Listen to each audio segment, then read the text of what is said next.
बोलेंगे, घर घर हर घर स्वदेशी, हर घर स्वदेशी, हर घर स्वदेशी। आत्मनिर्भर भारत संकल्प अभियान 2025 की इस कार्यशाला में आज उपस्थित भारतीय जनता पार्टी के कर्मठ प्रदेश अध्यक्ष माननीय चौधरी भूपेंद्र सिंह जी, वीरभूमि चित्तौड़गढ़ से लोकप्रिय सांसद, राजस्थान के पूर्व प्रदेश अध्यक्ष और इस कार्यक्रम के राष्ट्रीय स्तर पर सह संयोजक के रूप में जिनका भी मार्गदर्शन आप सबको प्राप्त हुआ है, ऐसे माननीय श्री सीपी जोशी जी, भारतीय जनता पार्टी के हमारे प्रदेश के संगठन के महामंत्री सम्मानित श्री धर्मपाल जी, अभियान के संयोजक श्री ब्रज बहादुर जी, प्रदेश टोली से जुड़े हुए सभी हमारे पदाधिकारीगण और प्रदेश के सभी जनपदों से यहां पर उपस्थित भारतीय जनता पार्टी के सभी कार्यकर्ता बहनों और भाइयों, मैं सबसे पहले शारदीय नवरात्रि के अवसर पर आप सबका हृदय से अभिनंदन करता हूं, आप सबका स्वागत करता हूं इस विशेष कार्यशाला में। और खासतौर पर श्री सीपी जोशी जी का, जो वीरभूमि चित्तौड़गढ़ से माननीय सांसद भी हैं और भारतीय जनता पार्टी के एक प्रखर और वरिष्ठ कार्यकर्ता होने के नाते पूरे राजस्थान में उनका सानिध्य और सहयोग भारतीय जनता पार्टी के कार्यकर्ताओं को, राष्ट्रवादी अभियान के कार्यकर्ताओं को प्राप्त होता है। शारदीय नवरात्रि के अवसर पर उनका प्रदेश की राजधानी लखनऊ में इस स्वदेशी अभियान को, जो भारत के आत्मनिर्भर अभियान का हिस्सा बनने वाला है, इस अभियान के उद्देश्य से उनका आगमन हुआ है। मैं उनका विशेष रूप से प्रदेश की ओर से हृदय से स्वागत करता हूं, अभिनंदन करता हूं। आज का ये कार्यक्रम अत्यंत महत्वपूर्ण कार्यक्रम है, यानी विकसित भारत की संकल्पना को साकार करने का, उसकी आधारशिला को सुदृढ़ करने का अभियान है। स्वदेशी अब केवल एक नारा नहीं है, और स्वदेशी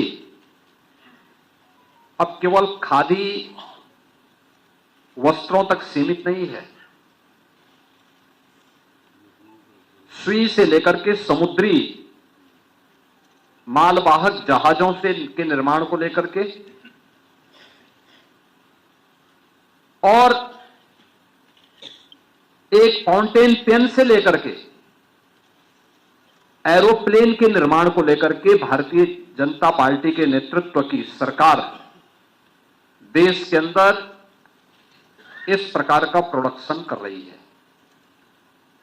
इसलिए स्वदेशी की इस अवधारणा को विराट और व्यापक रूप दिया है आदरणीय प्रधानमंत्री जी ने, जो भारत में निर्मित हो, जिससे भारत के श्रमिकों का पसीना लगा हो और भारत की युवा शक्ति की प्रतिभा जिसके निर्माण में लगी है, वह हमारे लिए स्वदेशी है। Make in India, make for the world, यानी पूरी दुनिया के लिए भारत के द्वारा बनाया गया उत्पाद जो पूरी दुनिया के लिए उपयोगी हो, दुनिया उसका अनुसरण करने के लिए मजबूर हो, वह सब हमारे लिए स्वदेशी है। और उस स्वदेशी को हम सब अपने जीवन का हिस्सा बना सकें, यह अत्यंत महत्वपूर्ण है। उस अभियान में आपको अपनी अपनी इकाई में योगदान देना है।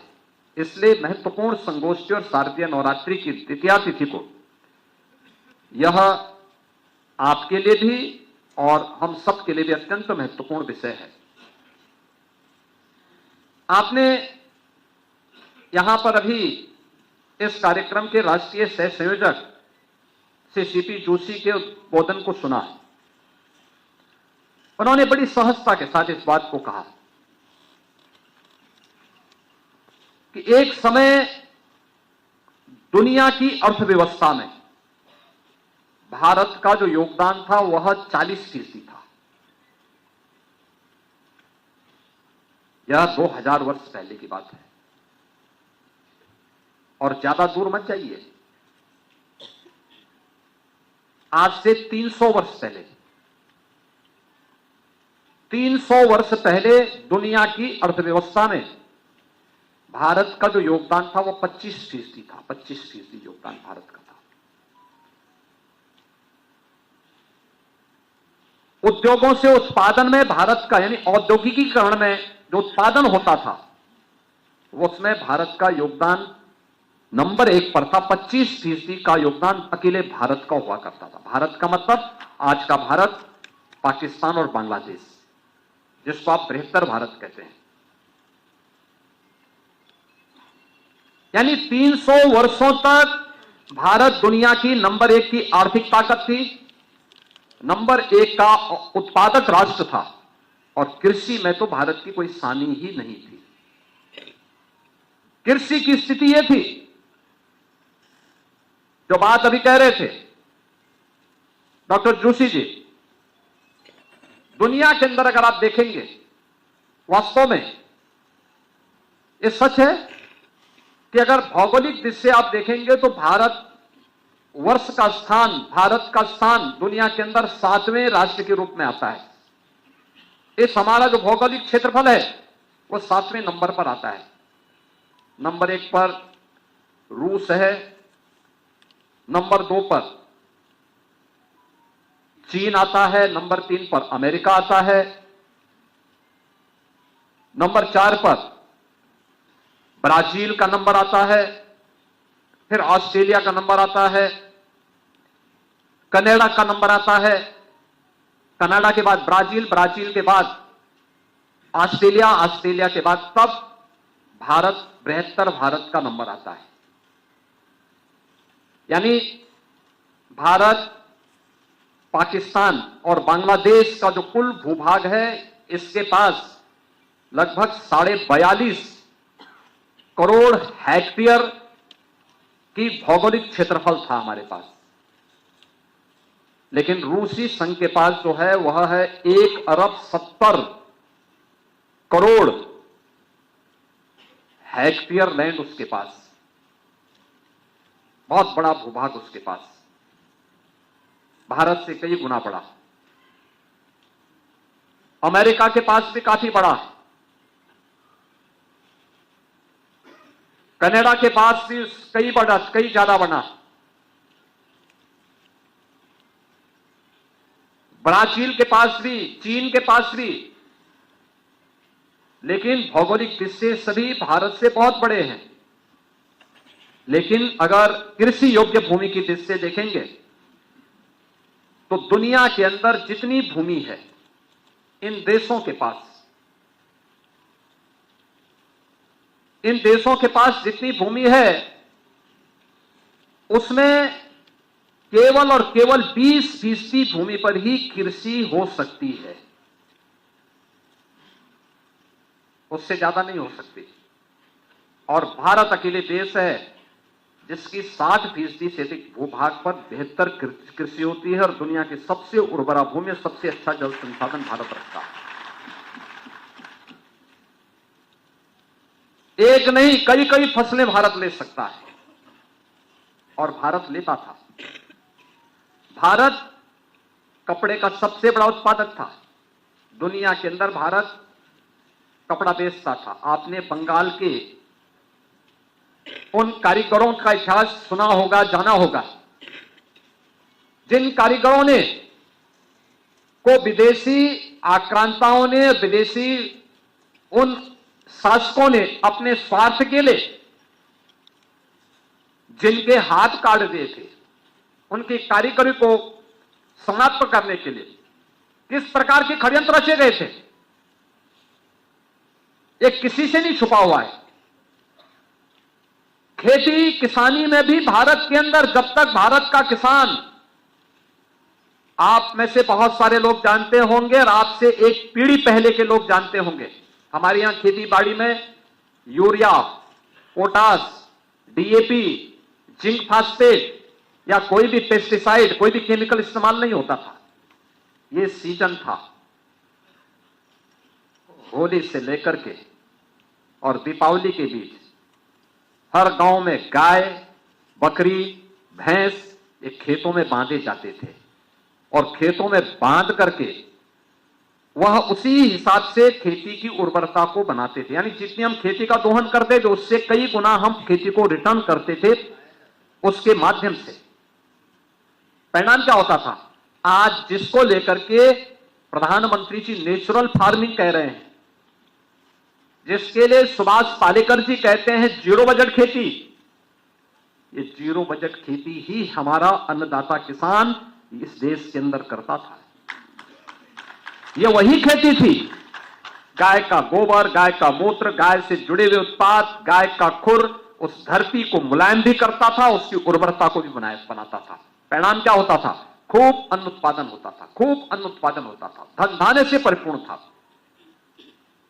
कहते हैं भारत पे जब इस्लाम ने पहला हमला किया था, उस समय भारत की आबादी, यानी उसके बाद भी सन 1100 तक भारत के अंदर हिंदुओं की आबादी 60 करोड़ थी, 60 करोड़।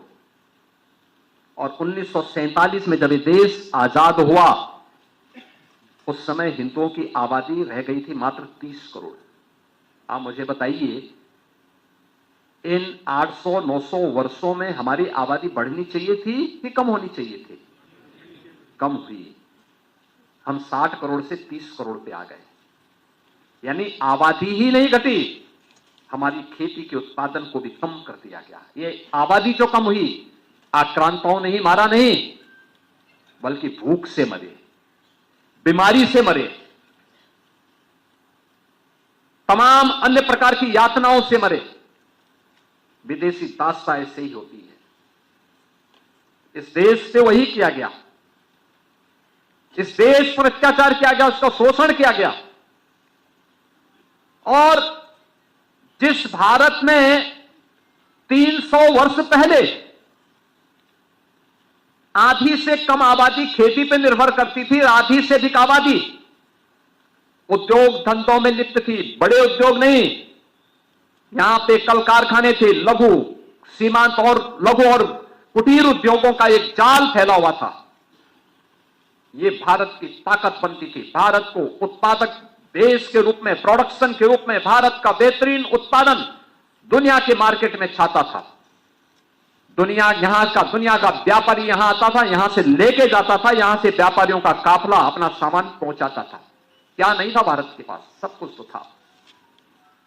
लेकिन जिन लोगों ने जाति के नाम पे बांटा, क्षेत्र के नाम पे बांटा, भाषा के नाम पर बांटा, तमाम बातों के आधार पर बांटा, और आज भी वे उसी विदेशी मानसिकता के साथ काम कर रहे हैं। समाज को विभाजित कर रहे हैं, विभाजन कर रहे हैं, बांट रहे हैं, काट रहे हैं। वे लोग इस स्वदेशी अभियान में भी तमाम प्रकार की उंगलियां उठाएंगे।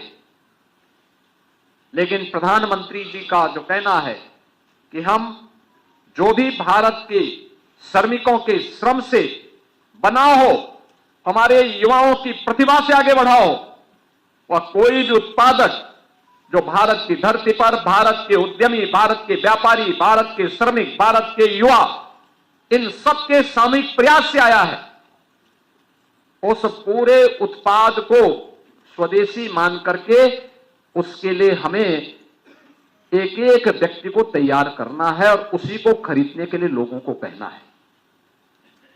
क्योंकि भारत के अंदर बना हुआ कोई भी उत्पाद जब हमारा नागरिक खरीदेगा, क्योंकि यह तो तय है कि आज के दिन पे दुनिया के अंदर भारत सबसे बड़ा उपभोक्ता बाजार भी है।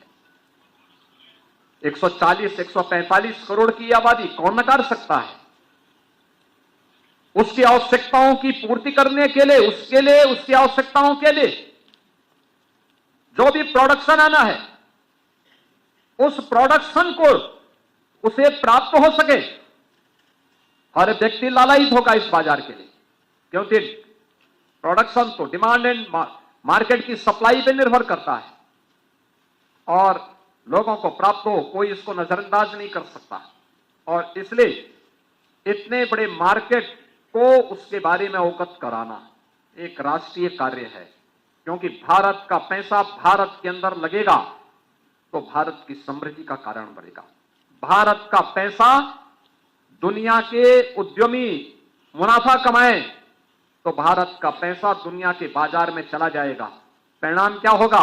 उनका मुनाफा फिर भारत के अंदर आतंकवाद को भड़काने में, नक्सलवाद को भड़काने में, उग्रवाद को भड़काने में और भारत के अंदर ही अव्यवस्था पैदा करने में उसका दुरुपयोग होगा। तो सबसे पहले भारत का पैसा भारत के कारीगरों के हाथों में जाए, भारत के युवाओं के हाथों में जाए, भारत के हस्तशिल्पियों के हाथों में जाए, इस अभियान का हिस्सा बनना। तो मैंने कहा कि यह अभियान देश की आजादी का अभियान कभी स्वामी दयानंद सरस्वती ने प्रारंभ किया था, कभी वीर सावरकर ने इसके पक्ष में आवाज उठाई थी, कभी महात्मा गांधी और तिलक ने आवाज उठाई थी और यह आवाज आज स्वतंत्र भारत में नए भारत के शिल्पी के रूप में प्रधानमंत्री मोदी जी ने इस अभियान को एक नई गति दी है, एक नई गति दी है। और आदरणीय प्रधानमंत्री जी की प्रेरणा से हम लोगों ने उत्तर प्रदेश में वन डिस्ट्रिक्ट वन प्रोडक्ट की स्कीम निकाली थी, योजना निकाली थी, जो अब तक की सफलतम योजनाओं में से एक है देश के अंदर। आप जानते होंगे सभी 75 जनपदों की एक यूनिक प्रोडक्ट है यूपी के अंदर, 75 जनपदों की यूनिक प्रोडक्ट। दुनिया के अंदर कोई भी व्यक्ति खेलता कहीं भी होगा, लेकिन उसके पास फुटबॉल, उसके पास बैडमिंटन का रैकेट, उसके पास क्रिकेट की बॉल या बैट, उसके पास हॉकी का स्टिक, कुछ भी हो, वह कहीं और से नहीं बनी होगी, उत्तर प्रदेश के मेरठ में ही बनी होगी।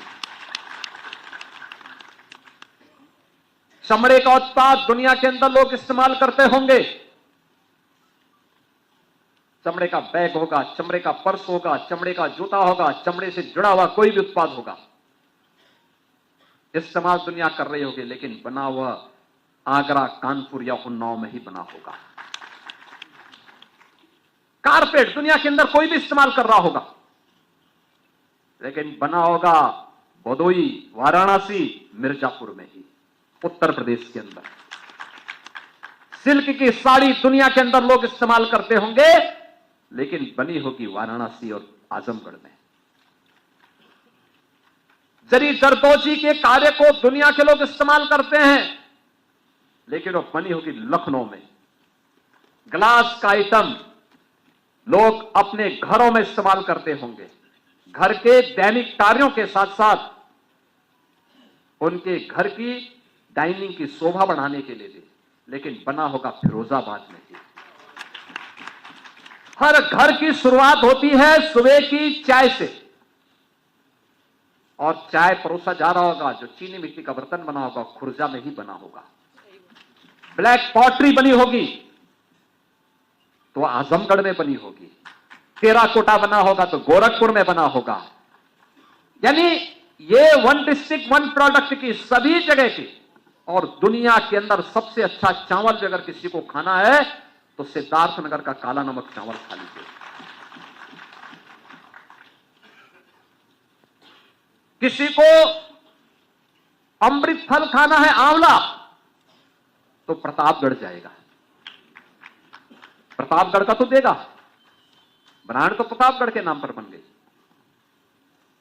ऐसे ही पेठा खाना होगा, आगरा जाएगा, रेवड़ी और गजक खाना है तो उसी मेरठ में जाएगा, फिर पापड़ खाने तो हापुड़ जाइए, और चाकू लेना है तो रामपुर में जाइए।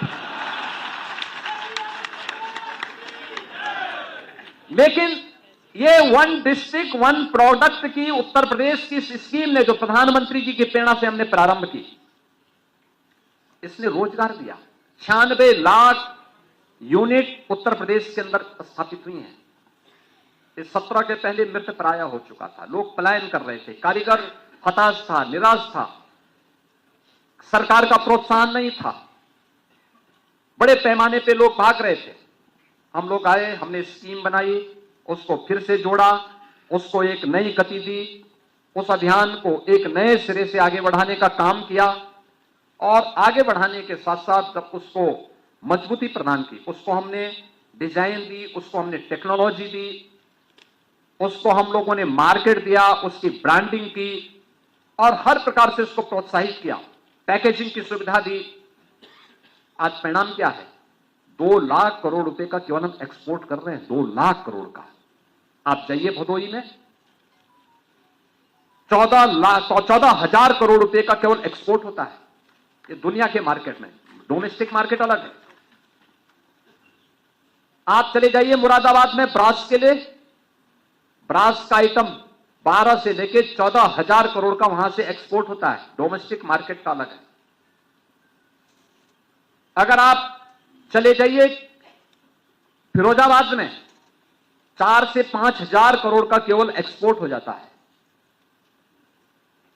यानी हर एक मार्केट की अपनी एक पहचान है, अपनी एक ताकत बनी है। और परिणाम क्या है? जो उत्तर प्रदेश माना जाता था कि ये बीमारू राज्य है, वो अकेले 2 लाख करोड़ का केवल एक्सपोर्ट कर देता है ओडीओपी के माध्यम से। ये पैसा गवर्नमेंट के पास कम, हमारे उद्यमियों के पास, हमारे कारीगरों के पास, हमारे श्रमिकों के पास आता है और इसमें 2 करोड़ लोग रोजगार प्राप्त कर रहे हैं। 2 करोड़ लोग, 2 करोड़ का मतलब 10 करोड़ लोगों का सीधे सीधे इस कारोबार के साथ जुड़ा होता है। यह है ताकत। यानी कम पूंजी पर, कम स्थान पर, घर के अंदर भी यह काम हो सकता है। लोग यही करते हैं और उसका लाभ प्राप्त होता है। यह है ताकत हमारी। और उस ताकत को जो हर एक क्षेत्र में भारत के अंदर पैदा हो रहा है, हमारे लोकल किसान, लोकल श्रमिक, हमारा युवा, हमारे अपने लोग जो उत्पाद तैयार कर रहे हैं, जो प्रोडक्शन तैयार कर रहे हैं, वह एकजुट, उसको मजबूती मिले, इसको लेकर के एक बड़े अभियान का हो। और मैं तो चाहूंगा धर्मपाल जी से 25 सितंबर से 29 सितंबर के बीच हम यूपी इंटरनेशनल ट्रेड शो का आयोजन कर रहे हैं ग्रेटर नोएडा में, इंडिया एक्सपो सेंटर में। आदरणीय प्रधानमंत्री जी इसका उद्घाटन करेंगे इसी 25 सितंबर को, प्रातः 9:30 बजे उद्घाटन करेंगे। ये स्वदेशी और आत्मनिर्भर का सबसे अच्छा मॉडल है। आप देखना जो उसका 3रा संस्करण है हमारा, हम पिछले 3 वर्षों से कर रहे हैं। उत्तर प्रदेश के अंदर किसी भी जनपद में जो बना होगा उसको वहां पे केवल डिस्प्ले और शो केसिंग ही नहीं की जाती। 500 विदेशी व्यापारी भी आए हैं खरीदारी करने के लिए और देश भर से भी व्यापारी वहां आए हैं। अभी से सारे hotel Delhi, Noida, greater Noida, Yamuna authority के सारे होटल अभी से पैक हो चुके हैं, जो लोग अभी से खरीद। यानी गत वर्ष 2200 करोड़ की वहां पे बिक्री हुई थी, 2200 करोड़ की। अनुमान करिए 4 दिन में 2200 करोड़ की बिक्री हुई थी। यानी एक सफलतम आयोजन होता है जो उत्तर प्रदेश के कारीगरों को, हस्तशिल्पियों को, उद्यमियों को वहां पर एक प्लेटफॉर्म प्राप्त होता है।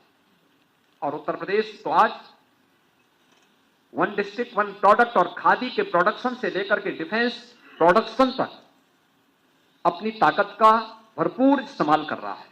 अन्नदाता किसान खुशहाल है, उसको लागत का 1.5 गुना से अधिक दाम मिल रहा है।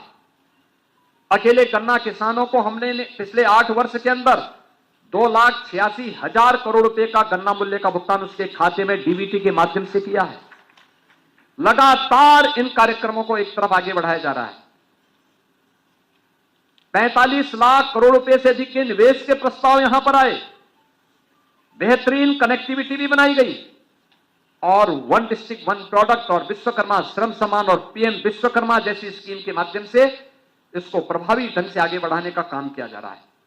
और उत्तर प्रदेश का इंटरनेशनल ट्रेड शो प्रधानमंत्री मोदी जी के उसी अभियान का हिस्सा है, जो इसका 3य संस्करण 25 सितंबर को आदरणीय प्रधानमंत्री जी के कर कमलों से ग्रेटर नोएडा में ही संपन्न होने जा रहा है। आप एक बार जाके देखेंगे, उन स्टॉल को देखेंगे, लगभग 2,500 के आसपास स्टॉल लगे हुए हैं उत्तर प्रदेश के सभी 75 जनपदों के। आज इलेक्ट्रॉनिक कंपोनेंट कोई भी हो, देश का उसका 60% प्रोडक्शन यूपी कर रहा है और 60% मोबाइल फोन अकेले उत्तर प्रदेश में बन रहे हैं आज के दिन पे। फोन की कोई भी होगा, उसकी जो स्क्रीन होती है, जो उसका डिस्प्ले बोर्ड होता है, टेलीफोन यानी आपका स्मार्टफोन हो, टैबलेट हो, लैपटॉप हो, ये पूरी स्क्रीन उत्तर प्रदेश के अंदर बन रही है। यानी अब ये चीन से, ताइवान से या अमेरिका से नहीं आ रही, उत्तर प्रदेश के अंदर बन रही है। और उत्तर प्रदेश के अंदर हम पिछले 5 साल से इसका सफलतापूर्वक प्रोडक्शन करके न केवल देश के लिए बल्कि दुनिया के लिए भी इसको उपलब्ध करवा रहे हैं।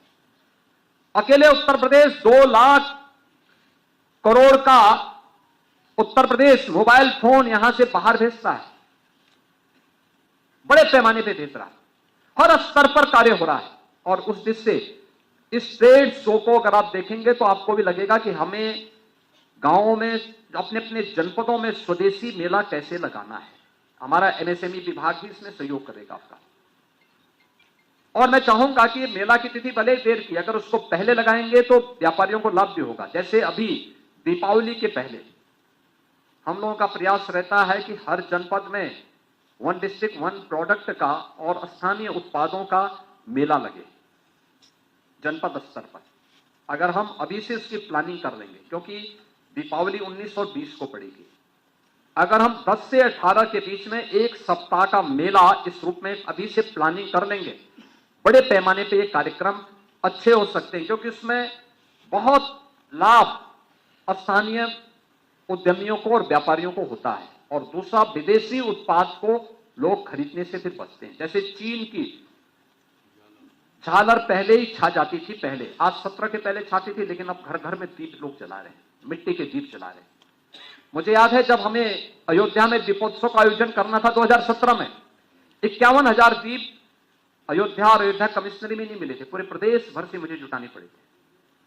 और उसके बाद इस संख्या बढ़ती गई। गत वर्ष हमने 21 लाख दीप प्रज्वलित कराए थे और सभी अयोध्या में बने थे।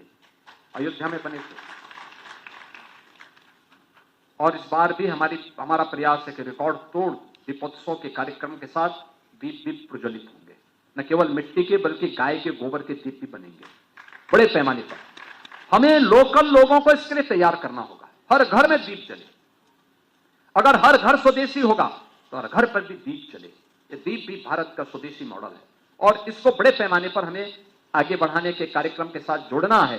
ये कार्यक्रम जो अलग अलग स्तर पर, अभी आपको जनपद स्तर की भी कार्यशाला करनी है, मंडल स्तर पर भी कार्यशाला करनी है, लेकिन हो सके तो एक दिन इंटरनेशनल ट्रेड शो, जिसमें केवल उसमें कहीं और का नहीं है, केवल उत्तर प्रदेश के अंदर जो बना है, आपको उत्तर प्रदेश की ताकत का एहसास होगा।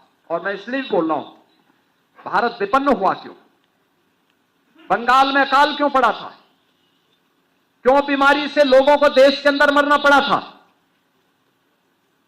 क्योंकि भारत की जो ताकत थी आधा कृषि का स्थान ले लिया। देसी खाद की जगह, ऑर्गेनिक खाद की जगह, जो गाय भैंस बकरी के खाद के गोबर से खाद जो प्राप्त होती थी, खेती की उर्वरता बढ़ती थी, जिसमें पानी की आवश्यकता उतनी नहीं होती थी, एक स्वदेशी मॉडल था, सेल्फ सस्टेनेबल मॉडल था। उसका स्थान urea, potash, DAP, zinc phosphate और न जाने कौन कौन से पेस्टिसाइड और केमिकल ने ले लिया। उसके लिए पानी की भी आवश्यकता थी, पानी की खपत बढ़ी। धीरे धीरे करके 1 बार 2 बार उसने दिया, लेकिन उसके बाद खेती की उर्वरता को पूरी तरह नष्ट करके रख दिया उसने। आज खेती में बहुत सारी जगह क्या है, कुछ राज्यों में कैंसर ट्रेन चलानी पड़ रही है, पानी का संकट खड़ा हो गया है, डेंजर लेवल में पानी का लेवल नीचे जा चुका है, डार्क जोन हो गए हैं। भीषण अकाल की स्थिति को वहां पर एक बार दस्तक दे रहा है। ये विदेशी मॉडल जब भी आप अपनाएंगे तो खतरनाक होगा, हमें स्वदेशी मॉडल अपनाना पड़ेगा। और एक तरफ खेती को नष्ट किया, दूसरी तरफ यहां के कुटीर और लघु उद्योगों को समाप्त किया गया। ये जो भारत की ताकत थी, इस ताकत को विदेशी हुकूमत ने नष्ट क्या किया। परिणाम क्या है, भारत विपन्न होता गया। और जब ये देश 1947 में स्वतंत्र हुआ तो औद्योगिक उत्पादन में हमारी भूमिका मात्र 1.5% थी और दुनिया की अर्थव्यवस्था में 2% थी। हम 25 से 2 पे आ गए, 23 से, यानी मात्र 300 वर्षों में हम 1.5% पर आ गए। ये देश गरीब हो गया, उत्तर प्रदेश बीमारू हो गया।